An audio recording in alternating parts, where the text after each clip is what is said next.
Kesme, she's a queen. This is dedicated to all my beautiful queens, all my beautiful ladies out there. She's a queen. Go queen. You got it, girl. She's a queen. You better represent. Go queen. Go queen. Go. She's a queen about her business. Queen. Working hard on a mission. Yeah. Head high, purpose driven. Purpose driven.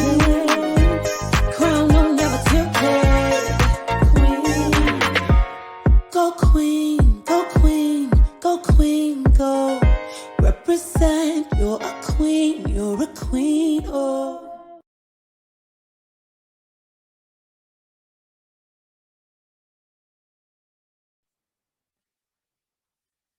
So thank you guys for joining another episode of the Q Chat. Today, my guest is Ms. Jamesia Monroe, and she's a motivational holistic health coach, and she also practices yoga. She's a certified yoga instructor. So we're going to have a good chat just about how we can find different alternatives to healing, things we can do to cater to our bodies. And of course, this all ties into self-love. So how are you doing today? Yes, I'm doing wonderful. Thank you so much for having me, Shonda. I'm just super grateful to be here. So thank you. Thank you.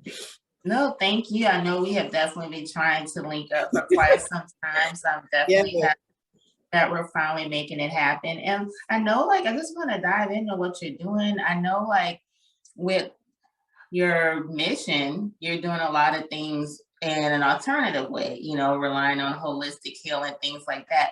Can you explain to us first, just what do you do as a holistic health coach? So for me, I consider when it comes to holistic, it's so ambiguous. Like a lot of people have the holistic title. So it literally is a wide range when you talk to someone. So my definition of holistic could be different from someone else. So I just wanted to put that out there. But in regards for what I do, I incorporate the mind, body, and spirit. So yoga is I'm a Kemetic Yoga Instructor. For those of you who don't know, it's an ancient Egyptian yoga that I teach and practice.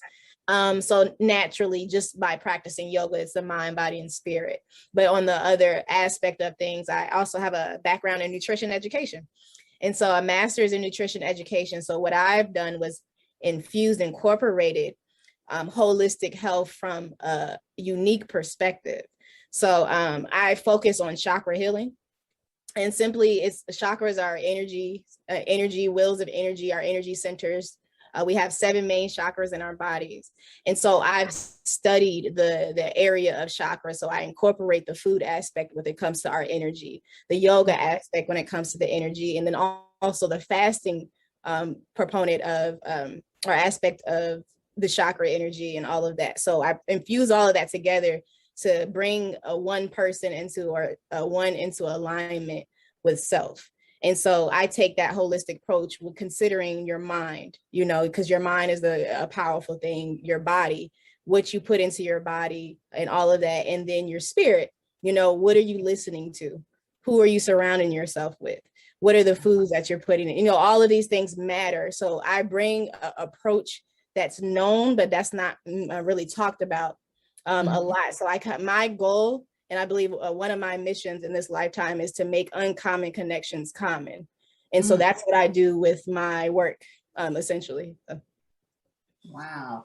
So many things I want to ask you based on what you mentioned. So with the yoga, can you get deeper into what that means? I also want to talk to you about the chakras, but before we get into that, you said the yoga that you practice, you said it's an ancient Asian practice? Ancient Egyptian. Ancient, me and my braces, ancient Egyptian. Okay, yes. Can you explain that? Yes, I'm so glad that you, asked that question. So contrary to popular belief, the Western society has mainstream Indian yoga. So a lot of people believe that yoga started in India, but in all actuality, it started in Africa. The only reason why a lot of people in the masses are unaware that yoga started in Africa is because in the ancient Egyptian text, they didn't use the word yoga. Yoga is a Sanskrit word. So the word they used for yoga was sima or simatali, and that means to unite and to yoke. And if you go to Egypt till this day and you look on the walls of the pyramids, you will see that they're actually practicing yoga. So no one will really tell you that if you don't have that understanding and if you're not studying the culture. So that ancient Egyptian yoga was practiced in ancient Egypt. Kemet is the original name for Egypt. Kemet means the land of the black or the black land. And so Kemetic Yoga is the practice that was the yoga that was practiced in ancient Egypt or Kemet. So yeah. Wow. So for someone who's never practiced yoga, can you break down exactly what the benefits of yoga is and I know there's different poses and things like that, but let's say someone is completely green to it. Can you give them like a layman's term, a Sesame Street version explanation of yoga? And the second part of that is the benefits that yoga can do for your body, your mental, spirit, health, everything. Absolutely. That's a wonderful question. It's a loaded question, but it's wonderful. And I'll do my best to simplify it. So I would say that yoga allows you to control your inner world so that you can experience a better outer world. And that is in the most simplest way. Now, what I mean by that is there's this saying, like, if there's no enemy within, the enemy outside can do you no harm. So if you master yourself, yoga will allow you to, if you practice it and you are, consistent with it, it allows you to master yourself so that now you can be in peace and harmony with your environment. Now, it doesn't mean that you won't experience hardships and tough times. It just means that you increase your emotional intelligence, and where you don't have to react, to everything, but you can actually take time to assess and process and respond to situations. A lot of us, especially during this pandemic, we've experienced anxiety levels through the roof, depression through this roof, mental health issues through the roof. And the power of yoga, of moving your body and doing certain poses. But the most important aspect of yoga is breathing. And the power of the breath can just bring so much clarity to your mind. It brings stillness and calmness, and you're able to think and function properly when you're in a calm state, as opposed to when you're in a stress and in a state of anxiety. And that's honestly, that's majority of the world right now. But if you have a practice in place, you'll know the difference of the people who they just move a little differently than the people who are not practicing yoga. And it's not saying everybody go out there and practice yoga. You can get that same effect with whatever craft that you're into, like if it's exercising or what have you. But yoga is just another way to unify yourself and come in alignment with who you are and truly empowering yourself so that you can make decisions from within instead of externally. But to answer your question on the health aspect, yoga helps with anxiety. It helps with depression. It helps with if you're feeling ungrounded, if you feel scatterbrained. It helps with like blood pressure. It helps with scoliosis. It helps with sciatica. It helps with so many things. Like there's a list of things that it helps with your menstrual cycle. It helps with if you got minor colds, headaches, sinuses, nasal congestion, yoga can help with that. So like when I tell you, if there is some type of issue that you're dealing with internally, the power of the breath and moving the body through yoga, there's a certain posture that can help with that. And that's the power of it. And unfortunately, a lot of people aren't aware of it, but I'm so glad that I can bring and shed light on the power of yoga, because it's medicine. Like our body is self-healing, but if you don't know how to move it in such a way to heal itself, you will never know it. So that's why in yoga instructors, it's our job to enlighten you in such a way where you don't necessarily have to go out and buy external things. Yeah, in addition to, or as a supplement, yes.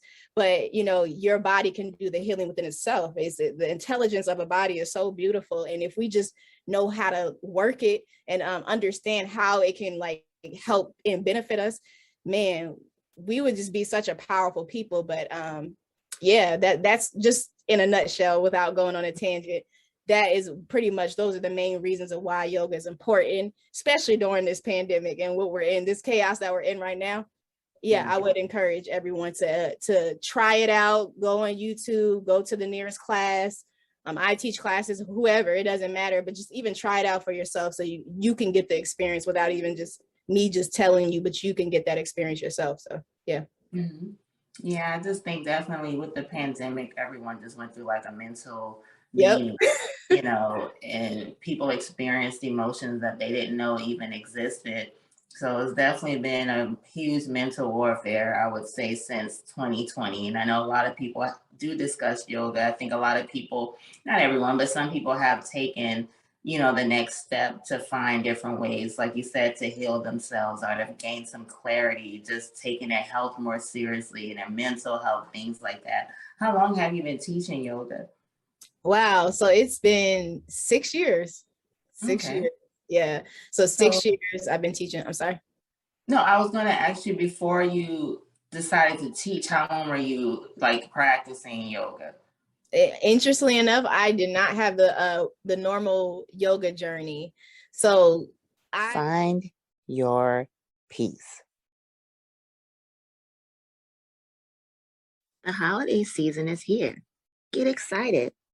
During the holiday season, we often stress ourselves out, become depleted, and forget about our health and well-being, all in the name of giving. To ensure that you maintain your self-care routine and stay connected to who you are during the holidays, here are 3 ways to maintain your self-love practice. Step 1. Meditate in the car while on your way to purchase gifts for loved ones by being mindful of your thoughts and emotions. Step 2. Practice gratitude after purchasing a gift by being grateful for having the resources to purchase the gift and showing gratitude that you have the ability to bring a smile to the face of the receiver of your gift. Step 3. Affirm yourself. Take the time out to state self-love affirmations such as, I am loved. I am worthy of the same love I give to others. Or, I surround myself with those I love and those who love me. Did you know that one of the best compliments to receive from someone is, I love your energy? If you want to exude a loving and nurturing energy and feel good throughout the holiday season, gift yourself or a loved one with a self-love guide sponsored by Kemunity Yoga. Self-love is the best love. You must love yourself first before you can love anyone else. Purchase your self-love guide today.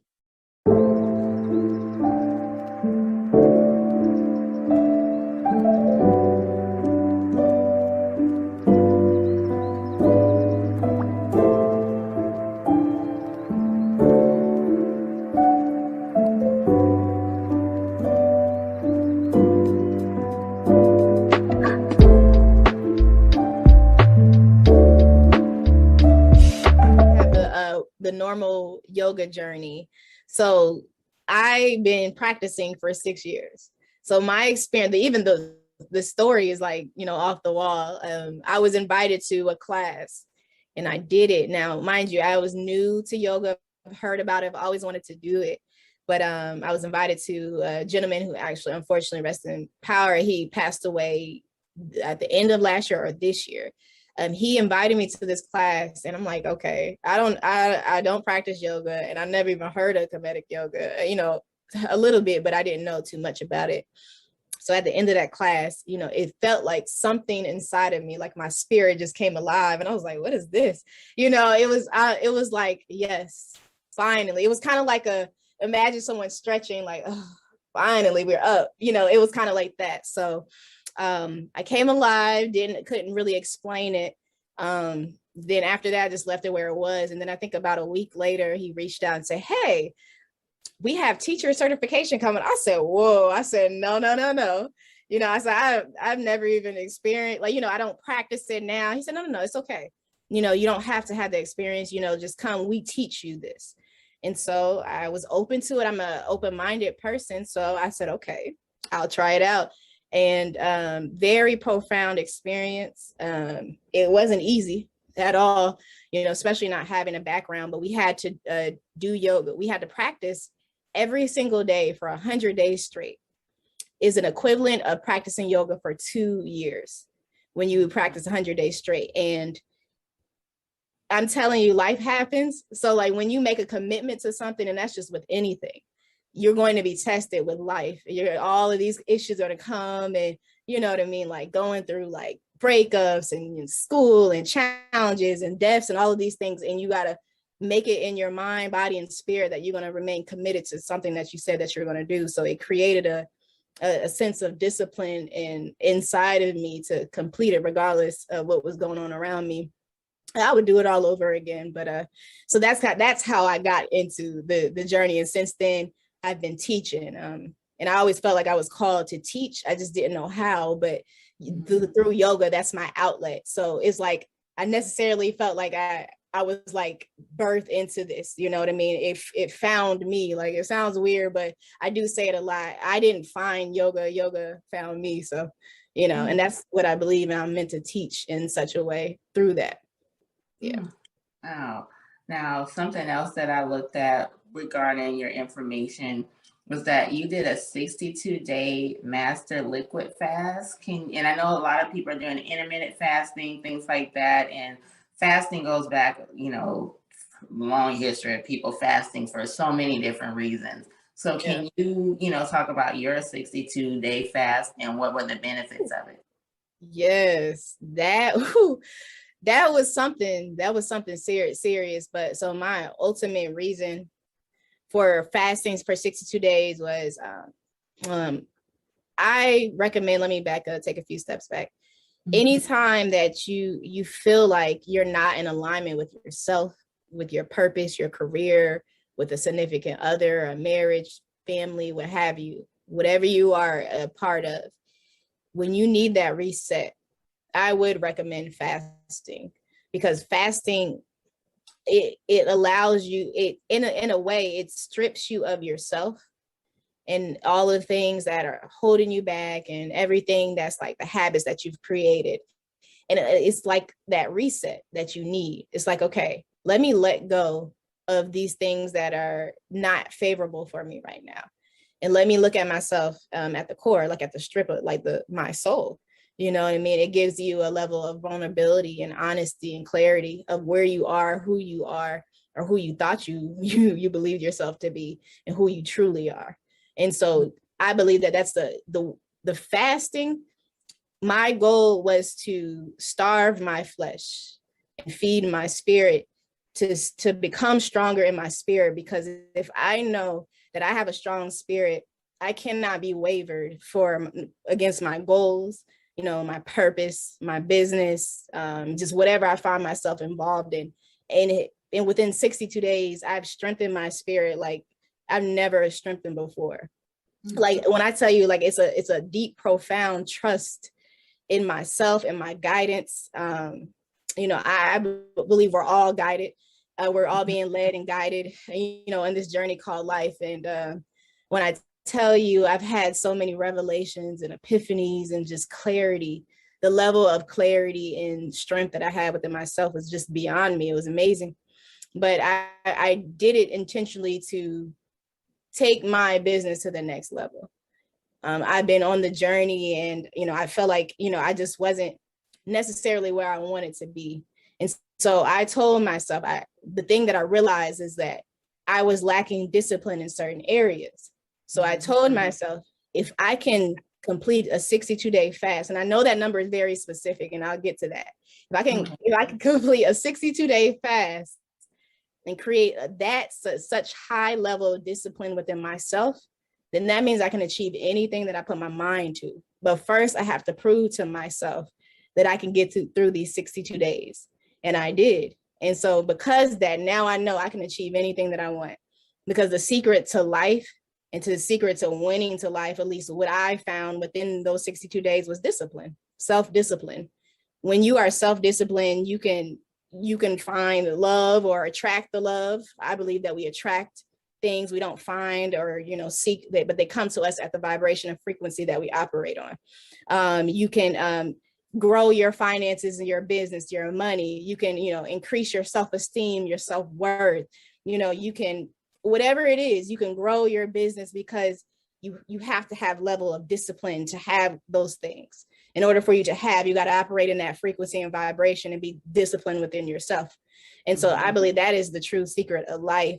Now, the reason why 62 days So I wanted to do the fast for a week, and then I wanted to do a group fast afterwards. And so after that group fast, it was going to take about 4 weeks to show people how to get on, to come off, how to do it properly without hurting themselves. And then so the time frame that I did all of this was towards the end of the year. And so then I was going over why, how long I was going to do the fast for. Then about time I would get off the fast, I normally fast for the holidays, like specifically Kwanzaa, I'll fast during that week. So, and then to bring in the new year. So after I looked through all of the days, I added everything up and I said, it looks like it will be 62 days. It didn't make sense for me to stop and start the fasting process all over again. So I told myself, I said, well, looks like we're about to fast for 62 days. And so that's how that specific number came about. And I broke my fast on January 1st. I went on live. I had people following my journey and everything, because I was also on a handstand journey as well. And if y'all like go on my social media, you'll see in my video section from day one, like sis was on there banging against the mirror, the wall, the door, and then I'm falling flat on my back and everything until me actually standing straight up. So in conjunction to the fasting for 62 days, I was doing a 100-day handstand fast as well. I mean, a handstand journey as well. And so it was that whole experience was powerful because I was stretching myself like I've never stretched myself before. And so my body was starting to do things that I didn't know that it can do. And my confidence and my strength within myself was there. And it was like, whoa, like I was shocking myself because I didn't realize, in hindsight 2020, I was creating a version of myself that I'd never been before. And that's what fasting is. When you get through the end of it and you move forward with the new journey or the new chapter in your life that you plan on, indulging in moving forward, you're now stepping into a new version of yourself that you don't know, and you have to learn it as you go. And it can be a level of fear there because you don't know what the new version of you will look like, but you have to trust yourself and know that you went through all of this for a reason. Now be confident in who you are and just, we're going to figure this thing out because we're doing it now, and so you might as well just do it on a clean slate and just see where it takes you. So, yeah. So before fasting, what do you have to do in order to prepare for it? Like, are there any, you need to talk to your doctor? Like, what's the process before you begin to fast? And when you said you did a liquid fast, so you ate nothing, you just drank straight liquids for 62 days? That is absolutely correct. Yes.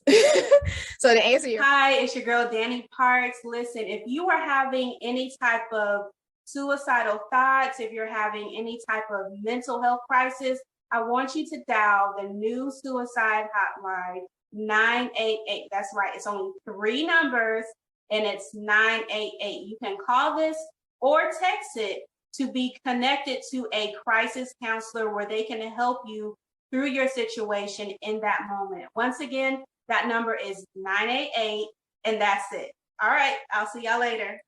That is absolutely correct. Yes. So to answer your first question, to prepare for it, your mind is always going to be the first thing. So just to clarify, I didn't just jump into 62 days. My spirit has been leading me to prepare up to the 62 days for the past 2 years. I get it now, but I didn't know then. So I've been fasting consistently for 2 years, every 3 months.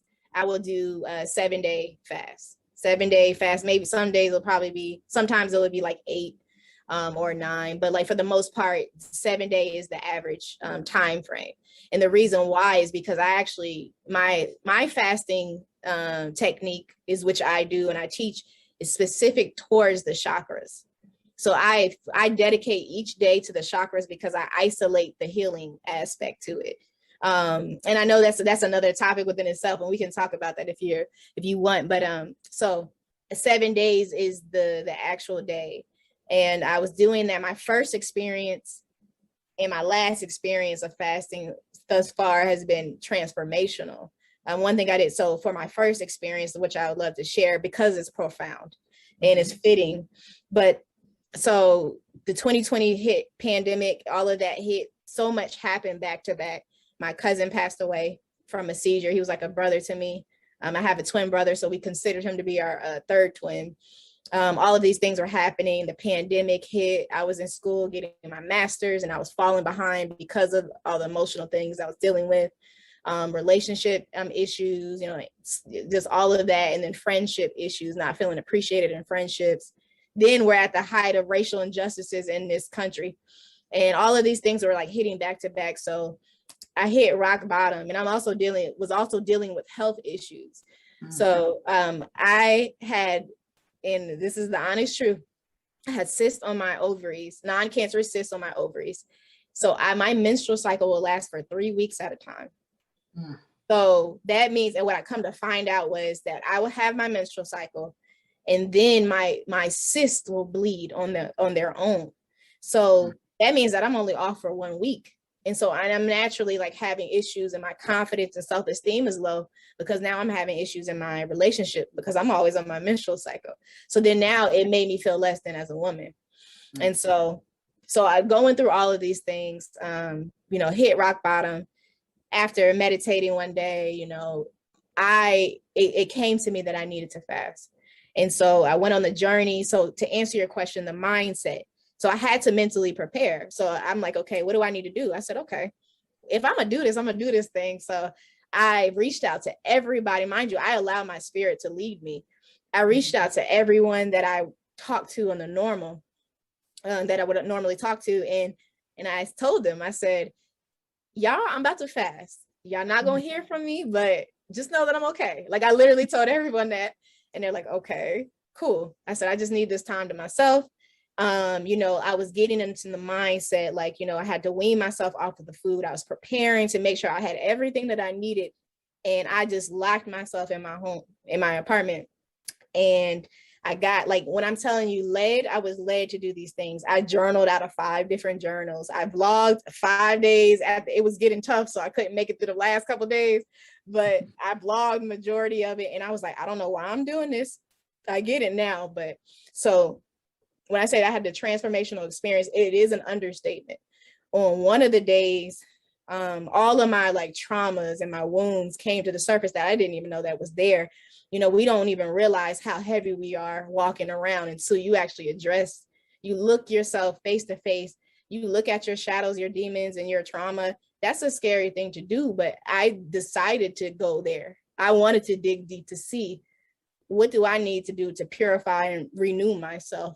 And so all of that came to the surface, and I didn't realize the role that I played in the people who were in my life and the role that they played in mine. But it was so clear, at the end of the day, on that specific day, it dawned on me that people will only take you as far as that you allow them to. Like, a lot of people don't even know, like, how can you hold somebody to a certain standard or a boundary when they don't even know that you have them because you never expressed it? So therefore, people in our lives, they're just a character in our lives.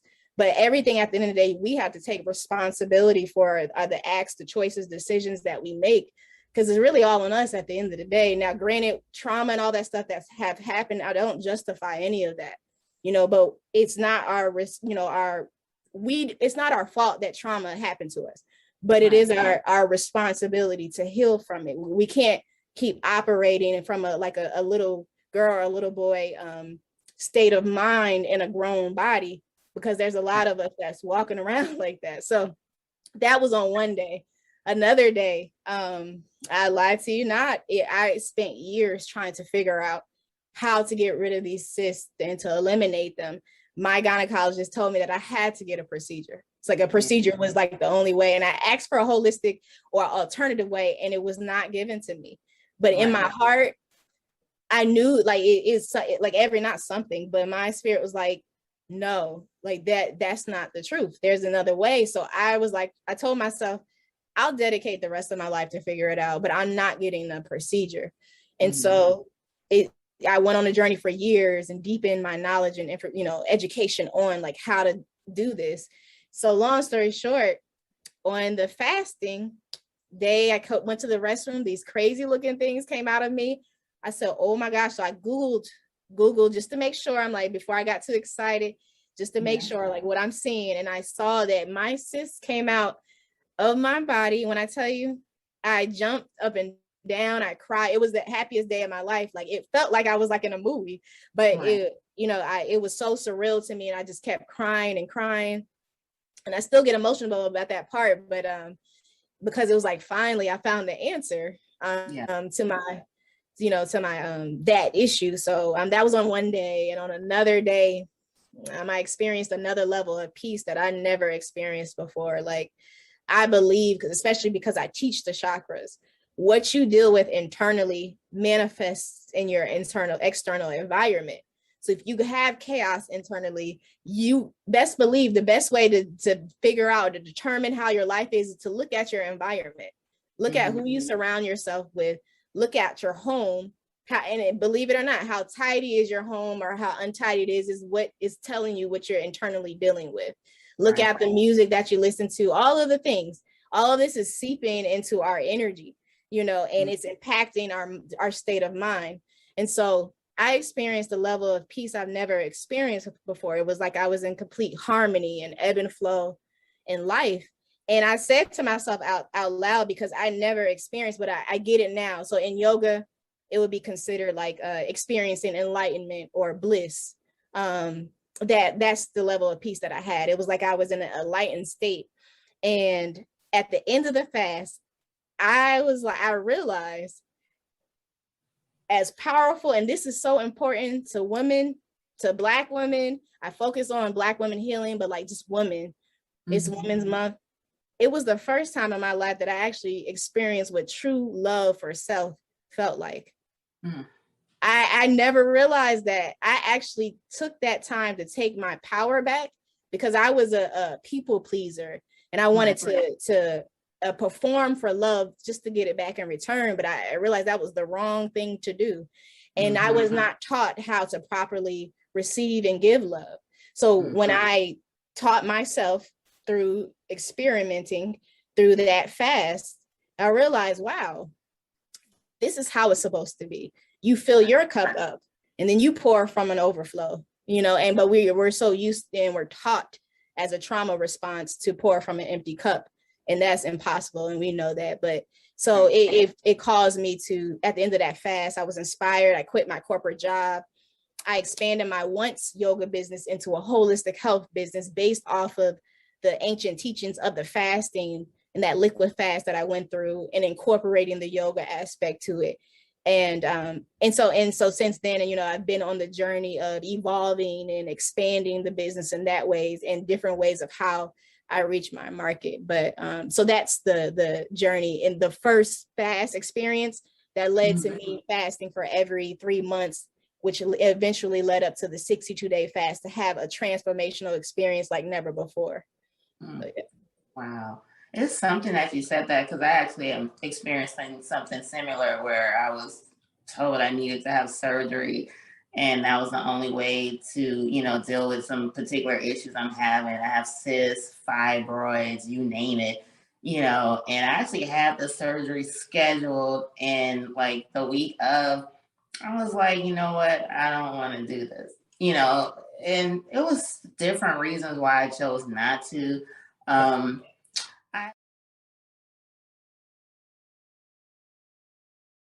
Different reasons why I chose not to. I feel a particular way about African American women in the way we're treated with doctors, you know. So I just can't really rely fully on any medical profession, period. You know, I just feel like as African American women, I heard a great scenario saying that doctors to African American women are similar to police to Black men, you know, and that may be a controversial statement, but I have personally had situations where I felt like I had a doctor that was not listening to me. So because of that, I'm like, well, I don't want to be put under and put to sleep and have someone cutting into me that I truly don't know how to even value me as a person, you know. And like I said, I can really go deep with that one, but, you know, like I said, I completely understand where you're coming from with that. The last thing I want to ask you, and you touched on it, you know, obviously this platform is about self-love, and you mentioned a lot of hits on that. So just with everything that you said, you know, how you've taken a holistic approach, number one, to heal yourself, you know, and that is a part of self-love. And that's another avenue that I think we don't address is the physical portion of self-love. And also the alternatives of how we can heal ourselves, how it does tie in together. Meditation, manifestation, how we view our bodies. It all factors into self-love, how we truly value ourselves, you know, because we are walking in purpose, but we have to value ourselves. So all of that to me that I just said, all of that leads into, can you just tell me how self-love has played a role in your life? Like I said, I know you already touched on it, but how has it played a role in your life now? Like I said, you just gave an amazing narrative of what you've experienced and how just what you've done to your body alone has made a difference in your life as a woman. So how would you say self-love now? What does it mean to you now after everything that you've experienced and what you've learned about yourself? That is a wonderful question. To answer that question in short is self-love is a necessity. That is a necessity. It's non-negotiable. You know, that is something. And if you want to truly be a healthy person and to thrive, I'm not talking about surviving and just getting by, but the roles that like self-love will bleed into other areas of your life. And because you, like I said, it's all boils down to discipline. And my favorite quote by Will Smith is self-discipline is the highest form of self-love. And so when you're disciplined with yourself, you just think about it. When you have boundaries with yourself and you become your own self-advocate, they can't cross those lines. You know what I mean? Because you have that confidence within yourself to say, this is what I will put up with. This is what I will not put up with. This is how I treat myself and talk to myself. So then you don't have the authority or the right to talk to me that way. Self-love actually allows you to express yourself with confidence, saying what you like and what you don't like. As for me, it's such a beautiful thing because I'm into the health and healing industry. So not only health and wellness, but I incorporate healing. Like I'm very intentional about healing because that's something that I work on daily. But the thing for me, which I think is so beautiful, there's this quote that I heard or from Instagram, but it's so true. Is when you heal yourself, you heal those around you. And I truly didn't know what that meant until I actually started to embody and experience it. As I started to do the work on myself, it was like my world started to shift. I started to see my siblings. They respected me in another way that I never experienced, or just people around me. And I started to vocalize, and it's like now I'm being heard. I didn't feel like I was being heard growing up, because as a child, you know, that mindset that was created is you stay in a child's place, or your voice doesn't matter, or your feelings, they don't matter, especially in the Black community. And it's just being honest. I grew up in it. And I know a lot of people can relate, even if it's not from the Black community, but like I can say from my experience, right, I didn't have that authority to express myself without it being condemned or shut down. So now that I was able to heal that wound in me, like I'm vocal, you know, I'm going to let you know when I don't agree with something, and in a respectful, polite way. But it's just that now I exercise my voice.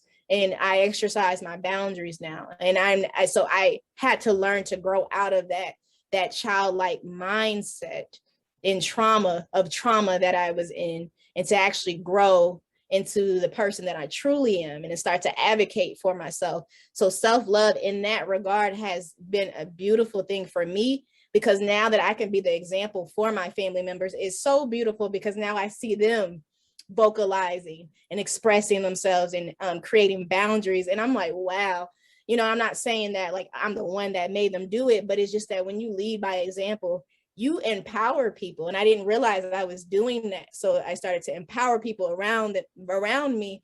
And it was just a beautiful thing, because I started to realize like, oh, wow, you just expressed to me instead of like yelling and screaming, or, oh, wow, you didn't allow yourself to go to a certain place that you normally would do. And I can And I have an eye for that. So I point out and I make sure that I praise those around me when I see them growing, because I see it.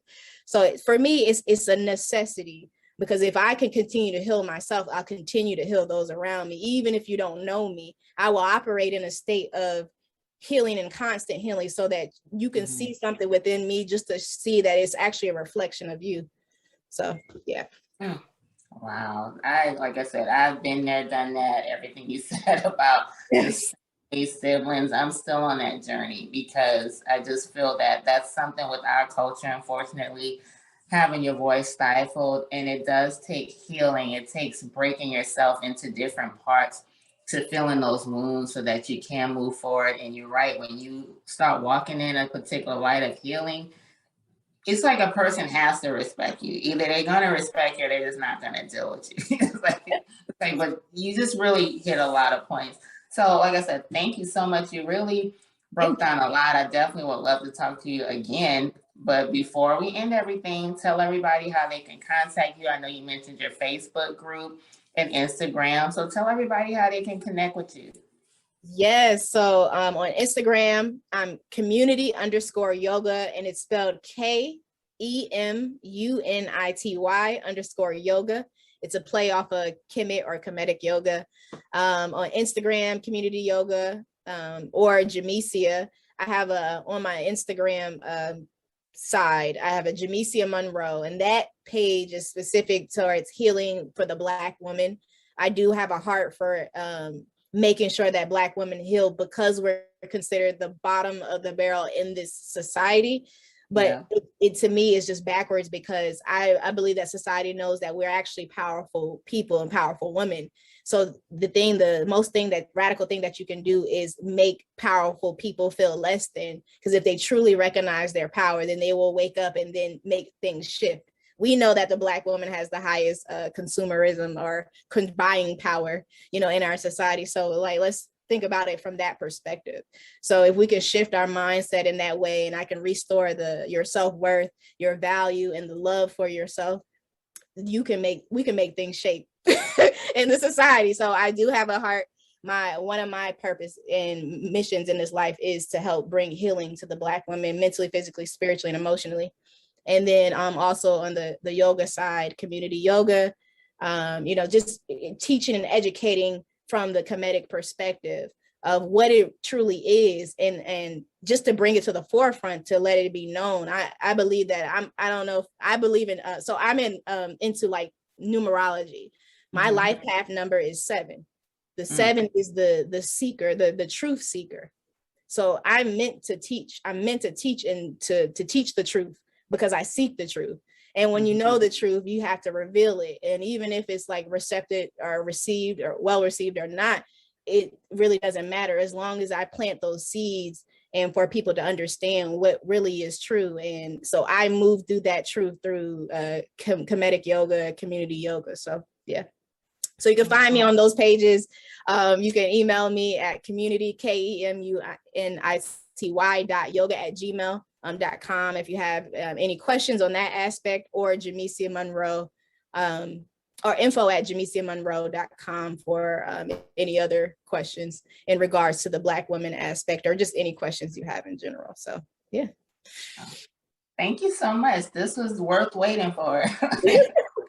Thank you for having me. I do have I don't know if you can link this, but like a free gift. It's a self-love, self-care guide, just to like start you on your journey. So it's just to give you like a few tips, like affirmations and meditation and all of those things, so that to start you on your self-love journey. Okay, perfect. So what we'll do, I've been focusing on, a lot of guests have been wanting to connect with free giveaways, things like that. So this will be one that'll be attached when we release yours. And like, I definitely just appreciate just you having so much transparency and honesty in your journey and sharing it with people. I definitely commend you for that. So guys, please just take in the gems that we discussed. Jamesia has done some amazing things, but the important thing out of everything that she said, she's found a way to focus on self-healing. One thing about self-love is a lot of us, we haven't had perfect lives. There's no guarantee to that. We've all have had some wounds, some scars. And the thing about being a true queen or a true warrior is how we choose to heal those scars. You know, we didn't ask to be hurt. We didn't ask to experience trauma. We don't ask to experience pain. No, the unfortunate thing is when we come on this earth, we didn't ask to be here. We didn't ask on how certain things are going to be handed to us. But we do have the power. We can take the pain that we've experienced. We can take the trauma we've experienced, and we can actually take low moments and actually become powerful. We can take control of that. And the way we take control and take that power is how we choose to take those wounds to actually make it work for us, because there is power in healing. So like I said, I can go on, but I want you guys to just please take in everything that she said. Just focus on healing internally and especially externally. We can heal our bodies physically, mentally, spiritually. We have the power right in our hands. So guys, please make sure you catch this episode and more. Just go to www.theqchat.com. And if you want, go ahead and try and connect with Jamesia. We'll have all her information when we release this episode. But like I said, make sure you take in the points that we discussed. Part of self-love is healing. You have to be healed in order to move forward. So thank you guys for tuning in. And don't forget to go love yourself.